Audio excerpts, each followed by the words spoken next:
Esta obra revela o olhar dedicado de uma professora, que ao longo do tempo demonstrou em suas atitudes na comunidade um sentimento de pertencimento, e conseguiu traduzir em letras e versos a admiração pelo povo que conviveu ao seu lado nas adversidades de um passado de dificuldades e privações. Na primeira parte desta obra, abrimos as páginas de um capítulo importante da nossa história. O concurso que escolheu a letra do hino de Ipixuna do Pará. Palavras que hoje embalam o coração do nosso povo. Conhecemos pessoas importantes para o processo de criação desse símbolo cultural, eternizando os sentimentos da época, traduzindo a realidade do passado, com visão no futuro. Mas antes que o hino encontrasse sua voz, a cidade já desenhava sua identidade com traços de orgulho e pertencimento. A bandeira e o brasão foram os primeiros símbolos a nascer, como sementes lançadas à terra firme de nossas raízes. Agora, seguimos adiante nessa caminhada de memória e emoção. Nesta segunda parte, vamos conhecer os bastidores da criação da melodia. O som que deu vida à letra, unindo palavra e música como quem une alma e corpo em um só sentimento. A autora compartilha conosco não apenas o processo, mas também a honra e a alegria de ter feito parte dessa história. Sua voz se mistura ao som do hino, tornando-se eterna na memória da nossa cidade. E é com carinho e gratidão que ouvimos a seguir o depoimento de quem transformou amor por Ipixuna em canção. Eu sou apaixonada pela educação. Não foi barato eu passar 25 anos numa sala de aula, além das aulas complementares, né? Hora-aula, tenho uma saudade desse tempo. E eu lembro que tem uma estrofe. Tua bandeira, escudo de luta, dando asas à educação.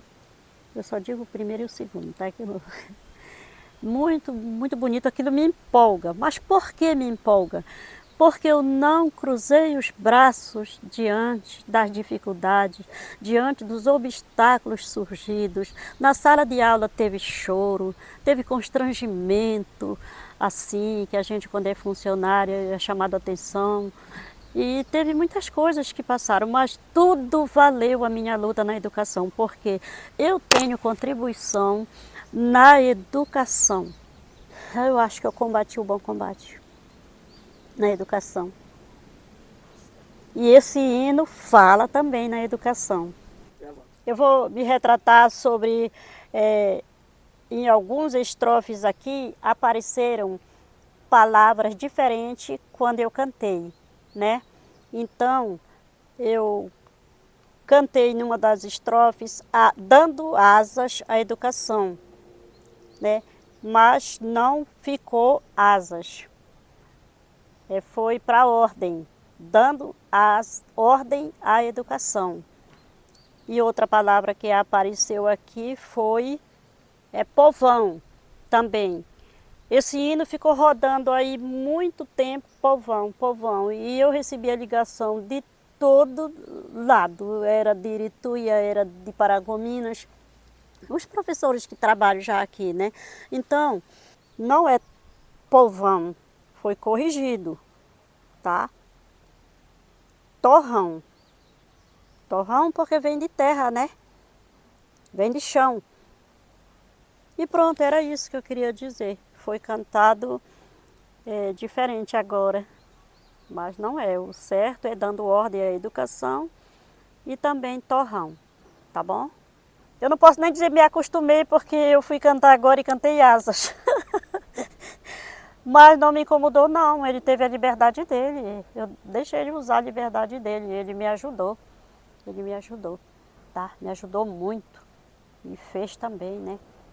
E essa melodia tão linda, gente, tão linda, que é essa emoção maior, essa melodia que ele fez, tá? Quem foi ele? Foi o meu sobrinho, Paulo Roberto Braga. fez a música? Que fez a música. Como foi esse momento que a senhora pediu para ele fazer a música? Ou ele se ofereceu para fazer a música? Não, eu fui para lá pedir licença para o prefeito e disse, eu vou participar do hino, prefeito. Me dei aí uma semana para pensar, me dei aqui não, a gente não pode trabalhar, a gente tem que estar em silêncio. E eu já iniciei já. Aí eu parti para lá, atrás dele, para Maracanã. Aí lá eu passei uma semana, como ele é muito inteligente mesmo, ele formou rápido a música, chamou os tecladistas, eu tive que também pagar, mas valeu. Eu paguei, eu não comprei para votarem para mim, não comprei eleitor, graças a Deus. Me sinto bem por causa disso. A melodia permaneceu a mesma até o final, que vai só numa marcha, né? Isso que é o bonito, vai numa marcha até o fim, só. A diferença era só o refrão, né? Mas tudo bonito, aquela marcha bonita, né? E ficou, para mim ficou perfeito. Não é porque o hino, quando ligam para mim, olha, querem mudar o hino, tarará, tarará, eu não me abalo com isso, porque o hino não é meu, o hino é do município. Quem tem que abraçar a causa é o povo. Tá? E eu posso estar no meio do povo, mas não sou eu, não.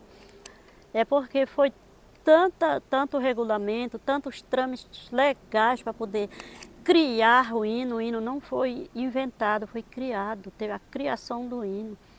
Então foi baseado em coisas legais, né? Trâmites legais. E eu não me aperrei. Quem se aperreia é eles que correm para lá e para cá, para lá e para cá, né? Mas não muda não. Só se não sei quando vai mudar, né? Tantos anos pode até mudar. Mas se eu já tiver morrido, não é para deixar mudar. Mas eu não vou morrer agora não, tem fé em Deus.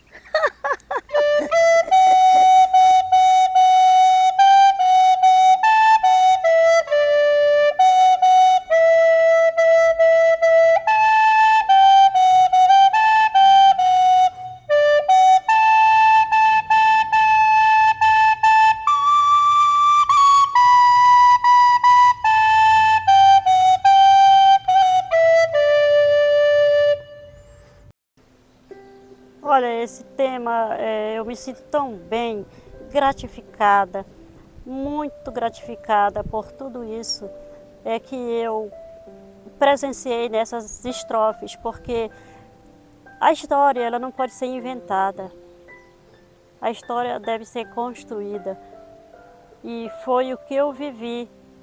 Ela conta o que nós vivemos, que o povo que chegou, cada um vivia, né?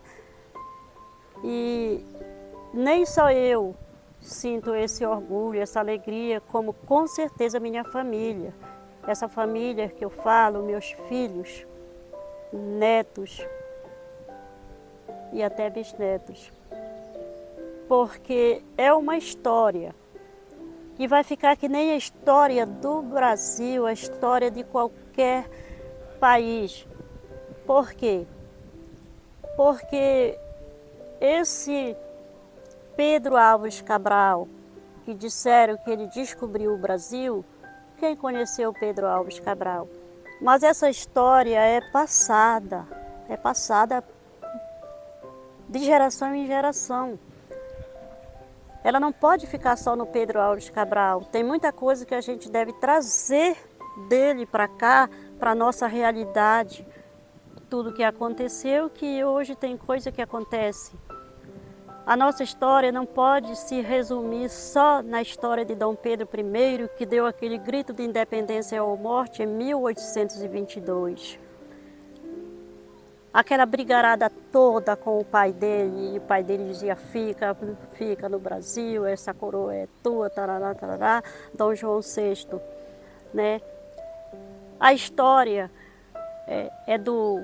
daqueles mártires da liberdade. Um foi Joaquim José da Silva Xavier, que morreu enforcado, né? E muitos foram figuras importantes no Brasil, mas não pode ficar só neles. Nós temos que construir a nossa história com a coragem de Tiradentes. Nós temos que dar nosso grito de independência ou morte. na nossa realidade, independente de muitas coisas que nos prende, até coisas medíocres que a gente tem que inventar. Então nós temos que viver uma história como essas, que muitos deram a vida para ter um país livre e independente. E nós também. Nós demos tudo de nós. Quando nós votamos em 1991, o plebiscito, para ter a nossa liberdade administrativa. E teve luta de várias pessoas, políticos aqui que já morreram, mas deixaram a sua contribuição, tá? É isso que nós podemos fazer, tá? E hoje meus filhos se orgulham de mim, né? Não do meu jeito de ser como Zilda, mas da luta que eu tive dentro deste município, que colaborou isso. E a senhora? O que a senhora sente? Eu quero saber do seu sentimento. Eu sinto uma alegria. Eu sinto uma alegria porque eu sou respeitada aqui no município. O povo que não estudou comigo chama a professora Zilda. E eu me sinto que eu cumpri a minha missão, assim, gostando do meu trabalho, gostando, tá? Amando o meu trabalho, contribuindo para o crescimento, para o desenvolvimento da educação.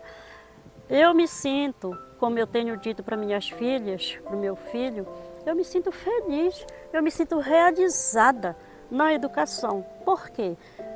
Porque eu me aposentei com estudos adicionais naquela época em letras.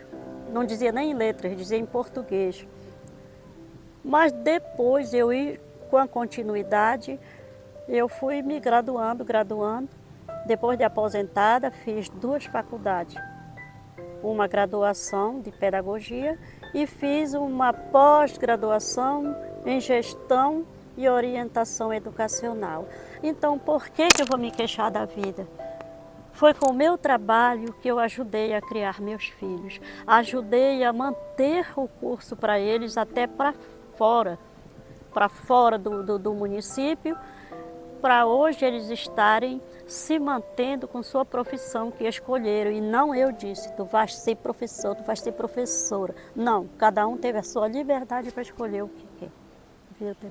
E sou feliz, me sinto feliz. E às vezes emocionadas. E eu não me acostumei com elogio, que eu não sei nem agradecer elogio. Então foi um prazer, uma alegria, porque tudo que a gente vive e guarda só para si, não procura partilhar, a tendência é sumir da memória até da gente, né, com o passar do tempo. E se eu partilho, ela multiplica para o povo, isso é muito bom, né? E eu, olhando a história da Sandra, achei muito bonito, porque eles contaram um pedaço da história antes da emancipação. E eu também tenho coisa antes da emancipação, porque eu cheguei aqui, era uma vila de Pixuna. E hoje não, está aqui o progresso. Nós estamos já no 5º mandato para prefeito aqui.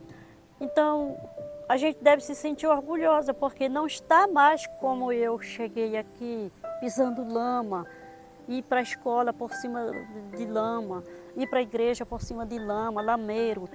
E hoje não, você vê que cada prefeito que entra, ele faz a sua parte. Ele faz a sua parte sim, não tem prefeito que entrou aqui para ficar de braços cruzados. Então foi bom. Então assim me sinto orgulhosa, Teton, porque você sempre me procurou e outras pessoas me procuram e eu ajudo. Ninguém inventa história, Teton. A gente constrói a escola como personagem e também pode construir como fora da história, só mesmo já estudando o que já passou. Ninguém apaga, ninguém tem essa intenção de apagar a memória de ninguém, de apagar a história de ninguém. Isso é uma riqueza. Que bom que o nosso povo, que bom que vocês despertaram para construir a história, juntando as informações e vocês vão batalhar para construir, para deixar também uma história com o esforço de vocês. Eu ainda tenho muita coisa assim para contribuir, porque cada vez que se passa, a gente vai ficando mais de idade. Não quero dizer velho, né? Mas valeu. Muito obrigada de você sempre lembrar de mim para ir comigo, e muita gente vai comigo.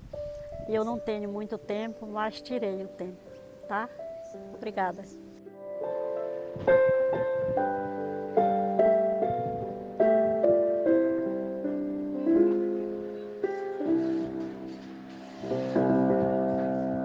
Obrigada, gente. O Tetão não falou nada, que tem gente assistindo, senão eu tinha melhorado mais o visual, tá bom? Mas muito obrigada. Tenham um bom dia. E eu estou muito feliz de ter participado com esse meu amigo aqui, que sempre nas horas certas ele vai lá em casa para conversar sobre essas histórias, e eu estou sempre colaborando e quero colaborar, gente, porque tem uma doença chamada caduquice e eu não quero essa doença comigo, eu quero ocupar minha mente todo o tempo. Se alguém ainda precisasse de mim para eu ficar com a minha mente mais ativa, pois eu estaria pronta, viu, Teton? Tá, muito obrigada, gente. Obrigada, Teton. Tchau.